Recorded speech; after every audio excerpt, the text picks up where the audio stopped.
Breaking news. అమెరికాలో ఇద్దరు తెలుగు విద్యార్థులు దుర్మరణం పాలయ్యారు ఒక ప్రమాదంలో. ఈ ప్రమాదంలో నివేష్, గౌతమ్ దుర్మరణం చెందారు. శనివారం రాత్రి అమెరికాలో జరిగిన ప్రమాదంలో తెలుగు విద్యార్థులిద్దరు చనిపోయారు. నివేష్ది కరీంనగర్ జిల్లా హుజూరాబాద్, గౌతమ్ది జనగామ జిల్లా శివునిపల్లి గ్రామం. బీటెక్ 2వ సంవత్సరం చదువుతున్నాడు గౌతమ్. ప్రమాదం ముందు రోజు తండ్రితో మాట్లాడాడు గౌతమ్. ఇప్పుడు తమ బిడ్డలు అమెరికాలో ఇలా రోడ్డు ప్రమాదంలో మృతి చెందడం ఆ తల్లిదండ్రులు, కుటుంబ సభ్యులు జీర్ణించుకోలేకపోతున్నారు.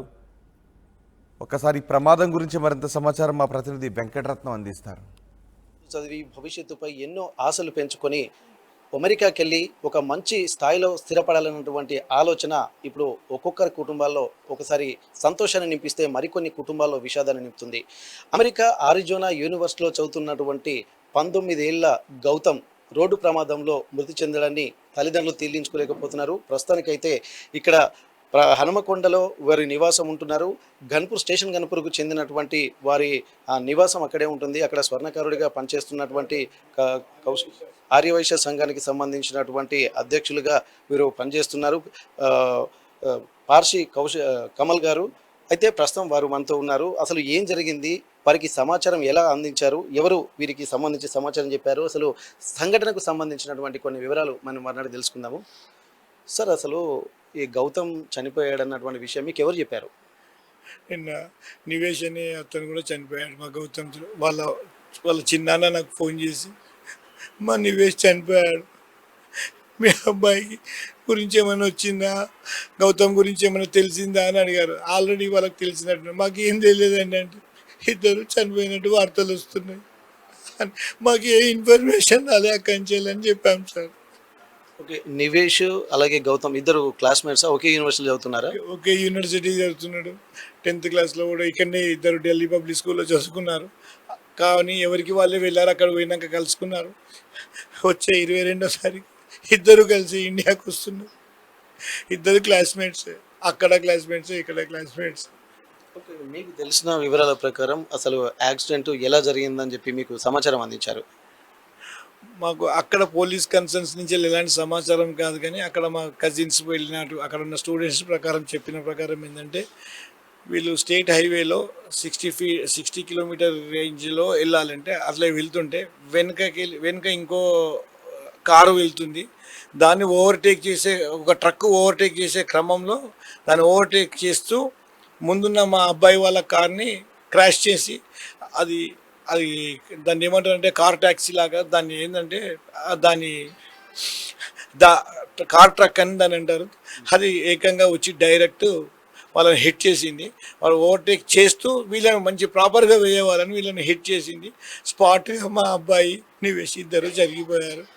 డ్రైవర్ సీట్లో ఉన్న అబ్బాయి ఫ్రెండ్ తను అప్పటికి అన్కాన్షియస్ అయ్యి హాస్పిటలైజేషన్ అయ్యి తర్వాత డిశ్చార్జ్ అయ్యి తర్వాత సేఫ్ అయింది. ఒక 9 hours తర్వాత తను అంత భయభ్రాంతులకు గురైపోయి తర్వాత వచ్చినాక తెలిసిన విషయం ఇది. ఇప్పటి వరకు పోలీస్ కన్సర్న్ నుంచి మాకు రాలేదు. కానీ ఏదైనా ఏ విషయమైనా పేరెంట్స్ లీగల్ పేరెంట్స్కి ఇస్తామంటే మేము ఆథరైజేషన్ చేసి నేను మా కజిన్కి పంపించాము. అక్కడ యూఎస్లో వరుణ్ అని మా కజిన్ ఉంటాడు, అతనికి ఇచ్చాము. ఎందుకంటే ఇన్ఫర్మేషన్ ఉంటే చూస్తాడు, మాట్లాడాలి, చూడాలని ఇచ్చాము. అంతవరకు జరిగింది. ఓకే, కారులో ఎంతమంది ఉన్నారు మొత్తం? మనకు తెలిసిన ప్రకారం కారులో 3 members ఉన్నారు. Driving seat self driving car driving సీట్లో ఉన్న అతను సేఫ్ అయ్యాడు.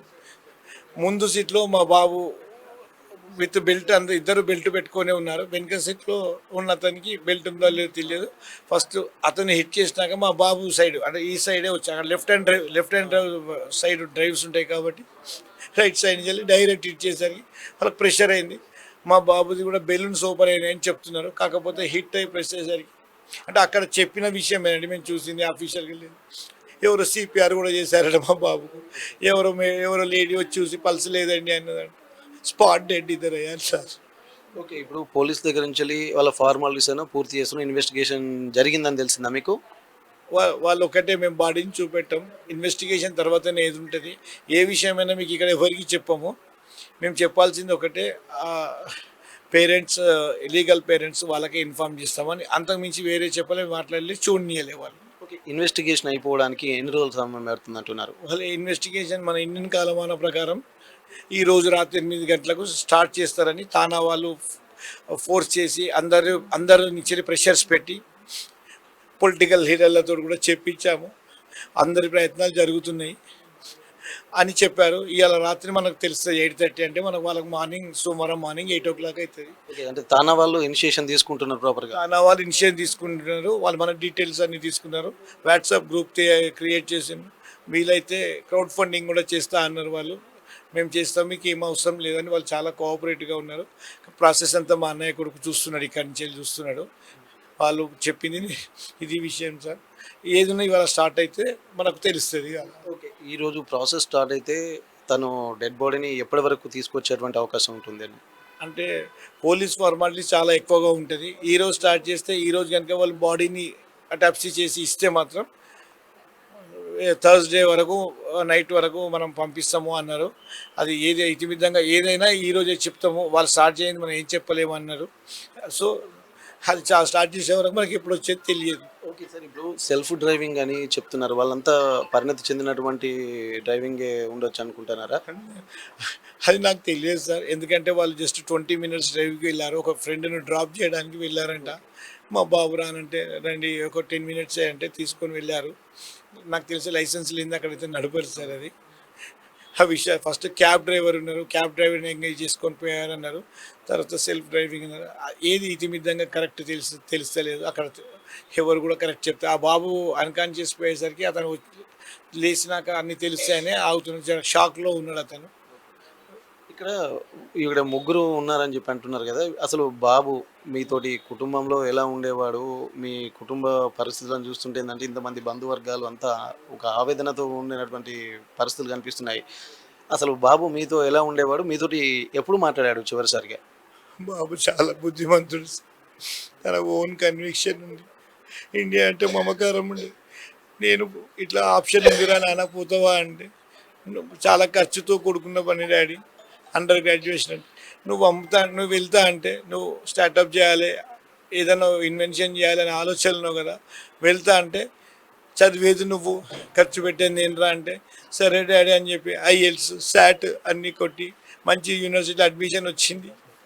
వచ్చి నేను అండర్ గ్రాడ్యుయేట్ అయిపోయాక 4-5 years అక్కడ వర్క్ చేసి అన్నీ తెలుసుకొని నేను మన తెలంగాణలోనే స్టార్టప్ పెట్టి ఎంతో వాళ్ళకి అవకాశాలు ఇచ్చి నీ పేరు కాపాడి నా పేరు పెట్టుకుంటున్నాడు. మనం అక్కడ ఎందుకు ఉండాలి డాడీ, ఇక్కడ నేను వచ్చి నువ్వు ఎన్ని చెప్పినా అక్కడికే వస్తా డాడీ, ఇక్కడికే వస్తా, స్టార్టప్కి ఆలోచన చేస్తా, నీకు పరిచయాలు ఉన్నాయి కదా డాడీ అని ఒక అంబిషన్. జరుగుతుందా జరగదా కానీ ఆ కన్విక్షన్ చిన్నపిల్ల అనుకున్నప్పుడు పేరెంట్కి ఎంకరేజ్ చేయాలి, ఎవరు చేయాలి అని ఎవరితోటి కూడా ఎక్కువ డిస్కస్ చేయకుండా నా పని మేము ఇద్దరం చేసుకుంటూ పోయినాం. కూడా అనుకున్న విధంగానే వెళ్ళాడు. First year, first semester, second semester, third semester మంచి అవుట్ పర్ఫార్మెన్స్ వచ్చింది. కాలేజీ వాళ్ళు కూడా టీచింగ్ అసిస్టెంట్ కూడా అఫీషియల్గా ఇచ్చారు. దానికి ఎస్ఎస్ఆర్ నెంబర్ కూడా వచ్చింది. సెకండ్ ఇయర్ ఇప్పుడు 4th సెమిస్టర్ది ఒక 2 exams అయితే అయిపోతుంది. ఒక సెమిస్టర్ కూడా డాడీ నీకు బోనస్గా నేను కంప్లీట్ చేసిన నీకు చెప్పలే కానీ నువ్వు హ్యాపీగా ఫీల్ అవుతావని అని మొన్న శనివారం మధ్యాహ్నం 12 గంటలకు చేశాడు. ఈ టైంలో చేసావు నాన్న అంటే నాకు చాలా హ్యాపీ మూమెంట్ ఒకటి ఉంది డాడీ, నీకు చెప్పాలనిపించింది, నువ్వు చాలా హ్యాపీగా ఫీల్ అవుతావని చెప్పాడు. అని నాకు ఇట్లా టీచింగ్ అసిస్టెంట్, టీచింగ్ ట్యూటోరియల్, ఒక ఇంటర్న్షిప్ కూడా ట్రై చేశాను డాడీ, మోస్ట్లీ వచ్చే అవకాశం ఉంది, నువ్వు చాలా హ్యాపీగా అవుతావు. రేపు చెప్దాం అనుకున్నా కానీ ఇప్పుడు చెప్తే చాలా హ్యాపీగా ఉంటావు అని చెప్పాను నాన్న. అది చెప్పకపోతే వారితో మాకు మాట్లాడు కూడా ఒక 18 to 20 minutes మాట్లాడాడు. డాడీ ఆల్ సెట్ అని తమ్ముని టేక్ కేర్ చేస్తాను, ఏం బాధ. వచ్చే నెల 22nd వస్తున్నాడు డాడీ. ఓకే, ఇంట్లో ఎంతమంది కుటుంబ సభ్యులండి మీరు? మాకు ఇద్దరు బాబులు. పెద్ద బాబు ఇప్పుడు బీటెక్ సెకండ్ ఇయర్ అండర్ గ్రాడ్యుయేట్గా, చిన్న బాబు 9th class ఢిల్లీ పబ్లిక్ స్కూల్లో చదువుతున్నాడు. మా మిస్సెస్ హౌస్ వైఫ్. నాకు జ్యువెలరీ షాప్ ఉంది. నేను జనగాం జిల్లా అధ్యక్షుడిని ఆర్యవైశ్య సంఘానికి. పొలిటికల్గా అన్నిట్లో అందరితోటి నాకు సంబంధాలు ఉన్నాయి. ఆ పరిచయాలు ఉన్నాయని నా కొడుకు స్టార్టప్కి ఆలోచించి నీ పరపతితోటి పరుగు పడుతోటి వస్తుంటే ఏదో ఊహించు ఏదో చేశారు. అయితే ఇక్కడ ఎంతో ఒక హృదయ విదారకమైనటువంటి పరిస్థితులు అయితే కనిపిస్తున్నాయి. జీవితంలో అత్యున్నతమైనటువంటి యాంబిషన్ అంటే అమెరికాకు వెళ్ళాలంటేనే ఒక ఉన్నతమైనటువంటి ఆలోచనలు ఉంటే తప్ప వెళ్ళలేనటువంటి పరిస్థితి. అటువంటప్పుడు ఒక స్టార్టప్ కంపెనీ చేయాలన్నటువంటి ఆలోచన రావడం కూడా అతని సిన్సియారిటీకి ఒక బిగ్ యాంబిషన్‌కి మనం తెరతీసినట్టు అనుకోవచ్చు. అంటే ప్రతి ఒక్క చిన్న చిన్న విషయం కూడా నాన్నతోటి పంచుకోవడం కూడా వారి అనుబంధానికి గుర్తు చేసుకోవచ్చు. ఎందుకంటే ఒక స యూనివర్సిటీలో చదువుకుంటూనే ఒక ఫ్యాకల్టీగా కూడా ఒక అవకాశం వచ్చిందన్నటువంటి ఆ చిన్న ఆలోచనను పంచుకోవడంలో భాగంగానే యాక్సిడెంట్‌కు ముందు రోజే ఫోన్ చేసి తన తండ్రితోటి ఆ అనుభూతిని పంచుకొని ఎంతో ఆనందం వ్యక్తం చేస్తున్నాడు. ఇదొక సర్ప్రైజ్ ఇద్దామన్నటువంటి పరిస్థితులైతే ఆయన కల్పించాడు. కానీ ఇంతలోనే ఇటువంటి పరిస్థితి నెలకొంది. అయితే ఆర్యవైశ్య సంఘానికి సంబంధించి ఇక్కడ జనగామ జిల్లా అధ్యక్షుడిగా పనిచేస్తున్నటువంటి వీరికి ఇప్పటికే చాలామంది ప్రజాప్రతినిధులు కూడా వచ్చారు. ఇక్కడ పల్లా రాజేశ్వరరెడ్డి గారు, తాటికొండ రాజయ్య గారు, అలాగే దాస్యం వినయ్ భాస్కర్ లాంటి ప్రజాప్రతినిధులు వచ్చారు. వీరు కూడా కొన్ని రాజకీయాల్లో క్రియాశీలకంగా కూడా పనిచేస్తున్నారు. వాళ్ళ బంధువులను కూడా మనం చూస్తున్నాము. అయితే వారు కుటుంబంలో ప్రతి ఒక్క తల్లిదండ్రులు ఎలా ఉంటారన్నటువంటి ఆలోచనలు వాళ్ళందరికీ తెలుసు. అనుబంధం ఏందో తెలుసు. ఎప్పుడైతే గౌతమ్ చనిపోయాడన్నటువంటి వార్త తెలిసినటువంటి వెంటనే వారి బంధువులు, చుట్టుపక్కల ఉన్నటువంటి వాళ్ళు, అసోసియేషన్ సభ్యులు కూడా ఎంతోమంది వచ్చారు. వారి మదర్ ఎక్కడున్నారో ఒకసారి మనం వెళ్దాము. అసలు ఇక్కడ వీరు కూడా చాలా ఒక వేదనాభరితమైనటువంటి మనసుతో వాళ్ళు చూస్తున్నటువంటి పరిస్థితి మనం చూస్తున్నాము. ప్రస్తుతానికైతే ఇక్కడ కమల్ వాళ్ళ మదర్ కూడా మనం చూస్తున్నాము. ఇక ఆ తల్లి మాటలు వర్ణించలేనటువంటి పరిస్థితి. చెప్పండి అమ్మా, గౌతమ్ కమల్ వాళ్ళ మదర్ అండి. మీ మనవడు ఎన్నో ఆశలతోటి వెళ్తున్నటువంటి పరిస్థితి. ఇప్పుడు ఇటువంటి సిచ్యువేషన్ సంఘటన జరిగింది. ఏందమ్మా అసలు అంటే ఏం చెప్పలేనటువంటి పరిస్థితి కనిపిస్తుంది కదా? అంతే ఉన్నది చెప్పలేని పరిస్థితి ఉన్నది. ఏం లేకుండా ఉన్నదండి. కళ్ళ ముందు ఉండాల్సినటువంటి బాధ అవుతుంది.